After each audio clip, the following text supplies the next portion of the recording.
Kaixo, ongi etorria, hemengo azalera kalkulatzeko ez da hasiko hexagonoaren apotemarekin, aldearekin eta bat. Egingo dut beste modu bat asko errazagoa. Eta esango dut nola. Lortuko dut honen berdina. Nola? Luzatuta zuzenkio. Luzatzen badut. Eta hori luzatzen badut.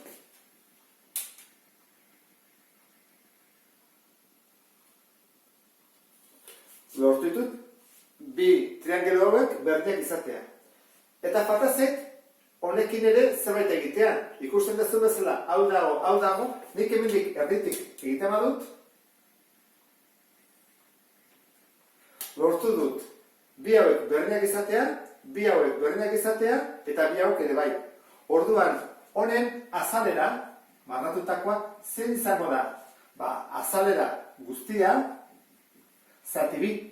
Zer bat dago margotuta eta bestea ez. Bat bai eta bestea ez. Orduan, 100 zati bi, atatzen zaigu, marratua dela, 50 zentimetro karratu. Ikusi duzu bezala, oso erresa egiteko, ezta? Beste irudi honetan pixka bat zailagoa da, orduan egingo dudana izango da malarenak luzatu. Zuzek guztiak luzatu eta ea ze gertatzen zaigu. Ea lortzen dugun, zatitenak berdinak izatea. Adibidez, hau luzatuko dut.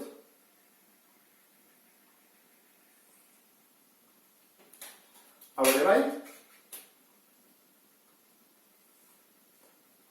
Hau ere bai.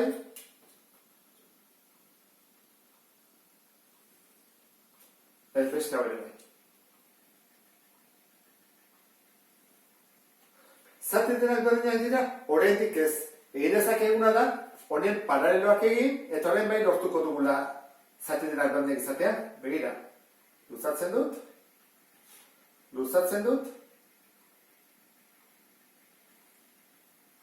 eta horren ikusten duzu bezala, triangelu denak berdinak dira. Badago beste da bat egiteko ere bai, baina hau nik uste dut sinplenetako bat dela. Horren, zenbat triangelu ditugu? 1, 2, 3, 4, 5, 6, eta beste 6, 12 triangelu. Horren, azalera marratua da. Azalera guztia, 12 zatitan egin dugu, eta zenbat daude margotuta? 1, 2, 3, 4, 5, 6, 7. Horren ebar dugu. Azalera guztia, 100 dela, 7 bidertu, eta 12 zatitu. Orduan, atatzen zaigu, 48, hiru periodiko, horrak bi jarri ditut, horrela, zentimetro karratu.